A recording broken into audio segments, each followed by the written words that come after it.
the more you live or you do digital stuff, the more you crave for physical connection. For me, it's a real thing. The more I'm on my computer, the more I want to disconnect. The more I do 3D makeup, the more I also want to do face wear. Physical face wear. It's a good thing. It's exciting. And I think that that's such a beautiful way to look at how we can use these technologies today. We were very focused on reproducing what was already in real life, and that's not at all what these technologies, in my opinion, where they should be directed. These technologies are here to take us one step further. And I was like, what if I add 3D on someone's face? That can be makeup, right? And that can be makeup from the future, no? And then I started doing videos, and then AR came, so I started doing AR filters because I thought that my work needed to be interactive in order to be truly makeup, because if it's just on living in a video, that's not makeup, that's just CGI. Welcome to Beyond Luxury, where we explore emerging trends and take them one step further. Join us as we redefine the meaning of luxury in today's ever-evolving world. Building on the themes of my book, Beyond Luxury, The Promise of Emotion, we invite thought leaders from fashion, beauty, wellness, travel, hospitality, culture, and tech to share their insights and story. Welcome to part 2. If you haven't caught up with part 1 yet, I highly recommend starting there. It sets the stage for everything we're about to explore. Let's get right back into it. Well, I'm such a huge fan of this project because it's also milestone in the way that, first of all, the project is so cool, visually, aesthetically, and also the fact that the idea from the start was to create something that will link a bridge both worlds, the digital and the physical, which is something that I've always wanted to do and that I've always done in some way, because I like to apply 3D on human, on the physical world. I'm not really into like completely virtual spaces. And I already did some videos, some projects where I would apply 3D makeup on someone who would already wear some kind of face decoration, face enhancement, but physical. And I like the fact that both can work together, and that you can augment the face, but you can also augment something that is on a face.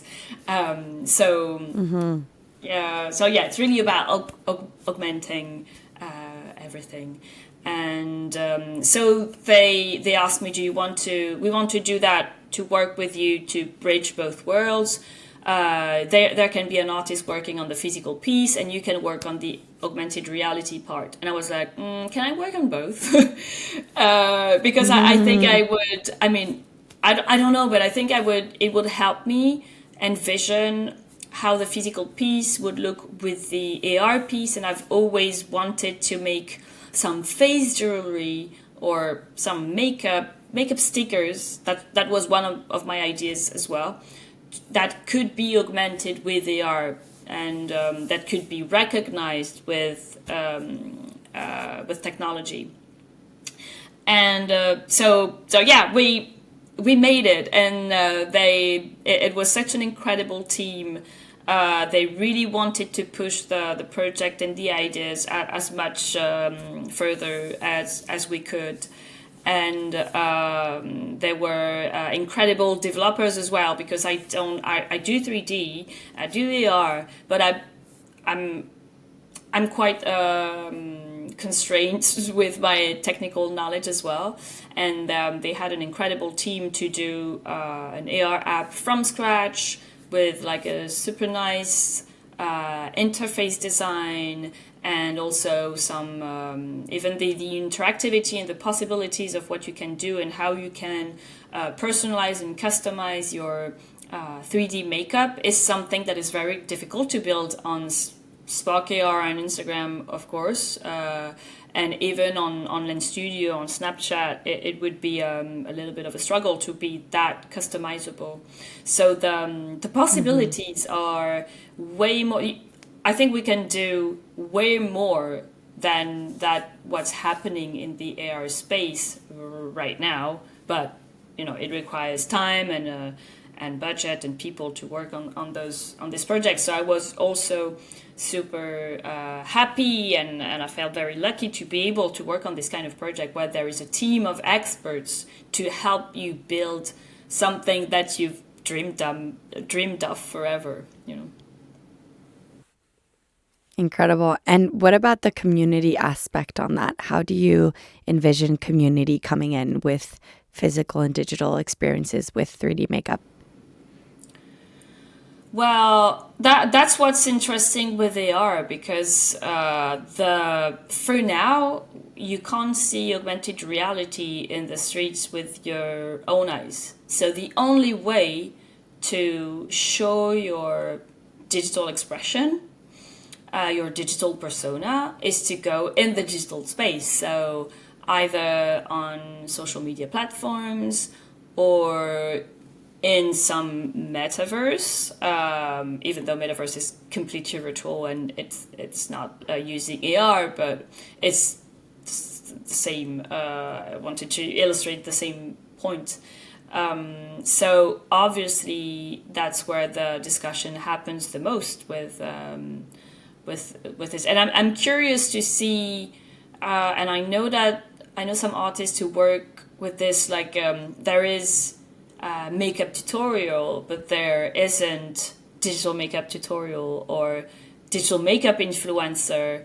There are few platforms like AR filter demonstration that will make a selection of the best filters they've found. I'm thinking of Lensless, for instance, but it's not yet the same influence and the same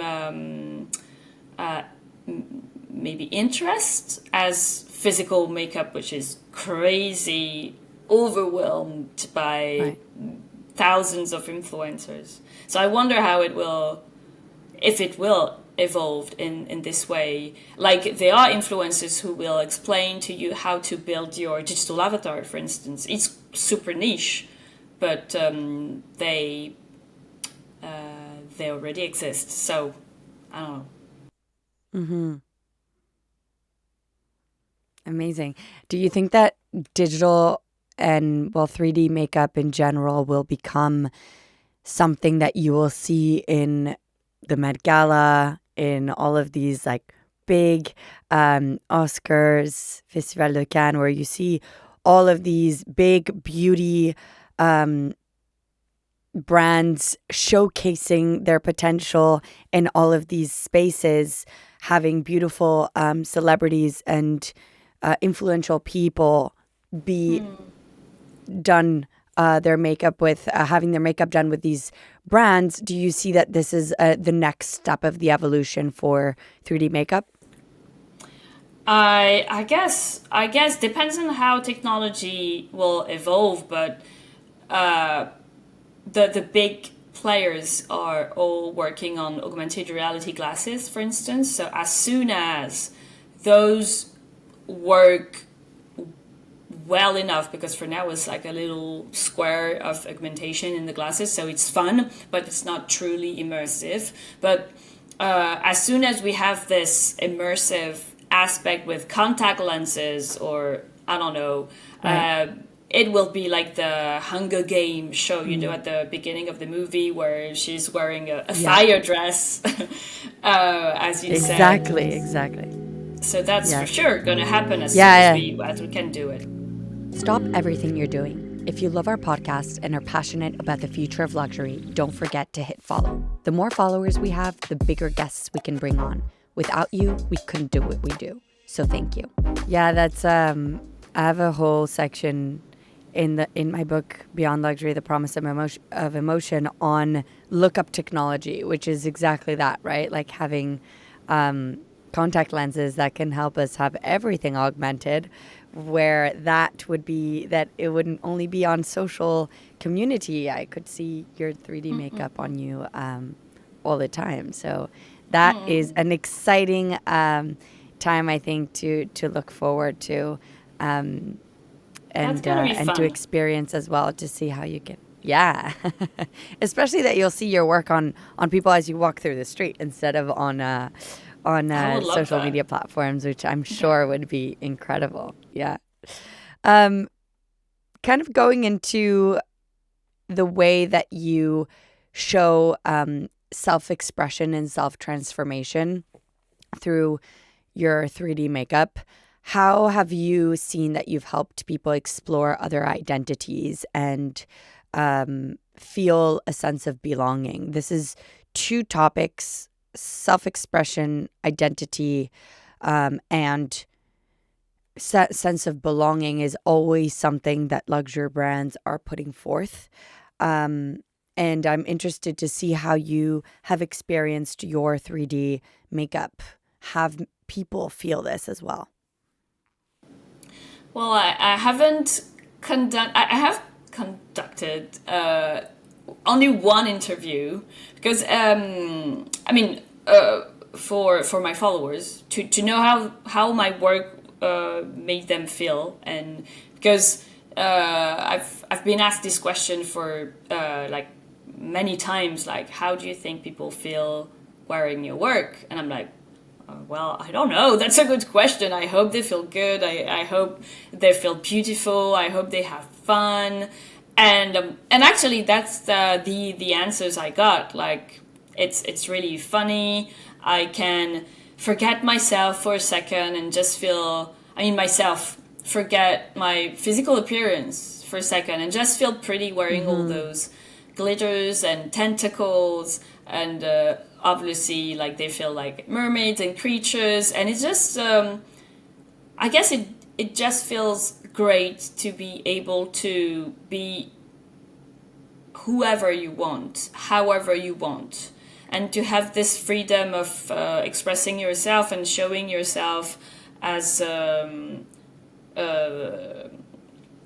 with as much freedom as you can, because that's definitely something you cannot do in the streets.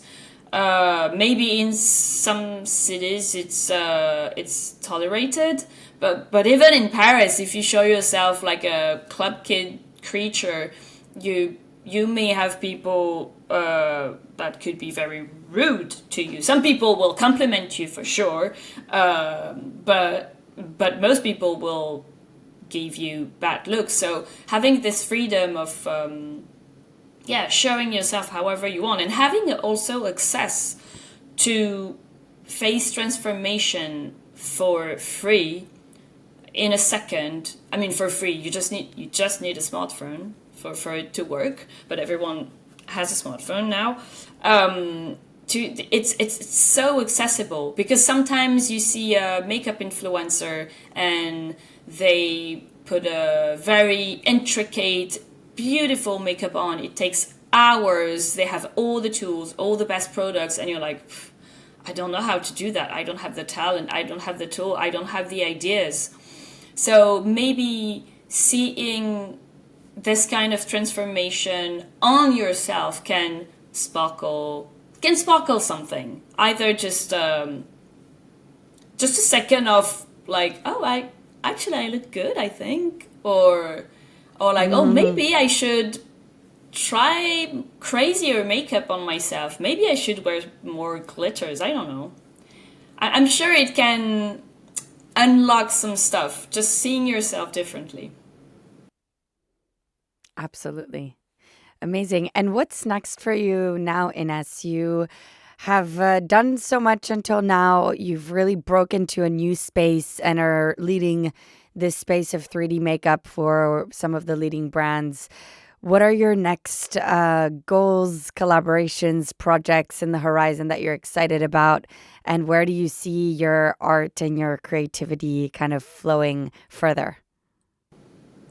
Well, that's a great question, because I'm at a moment in my career where I need to experiment with more stuff, and I have many possibilities, and it's hard to choose. Also, the pivotal moment is that Meta shutting down their AR software and deleting all Yes. our augmented reality filters. So we're all like, okay, is that the end of AR filters? I guess not.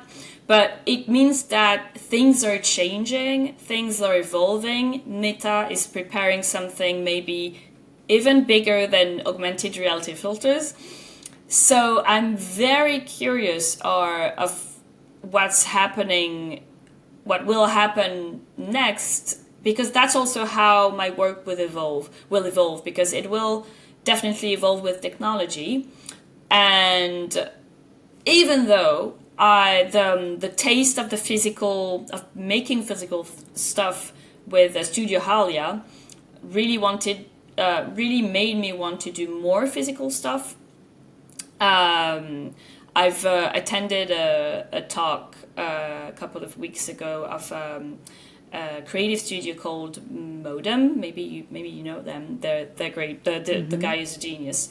And there was a quote from someone else that I don't remember, but it was like, the more you live or you do digital stuff, the more you crave for physical connection.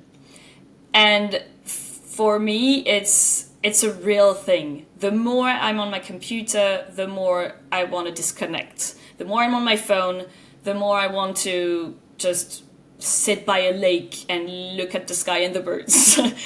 And the more I do 3D makeup, the more I also want to do physical face wear.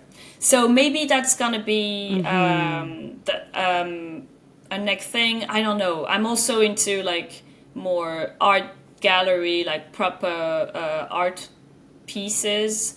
So I don't know. It's a little bit of everything all at once, but it's a good thing. It's exciting. Amazing. Thank you so much, Ines, for being so vulnerable with us and really going through your thought process. It's super. It's very humbling to hear, from sometimes it's hard to break down the barrier behind a huge icon in something. And that's, I think that's really helpful to hear that even pioneers and huge creatives have these moments like we all do, So thank you for sharing all of that. We're super excited. Yes. Very real, although doing digital things, very real. Thank you so much for your time, for your energy, and for sharing with us your insights and how you've gotten where you've gotten and where you think you're going to go next. I'm super excited to see some more face wear from you and some more 3D makeup from you as well, and everywhere you go from now on. So thank you for sharing. And thank you for being here. Thank you so much, Carlotta. Thanks for having me. I was very flattered and honored to talk with you. For weekly updates on future trends and the latest insights and data on the luxury industry, be sure to follow us on the Beyond Luxury's weekly Substack. Discover our bespoke trend reports and come to us for luxury futures consulting at Beyond Luxury Group.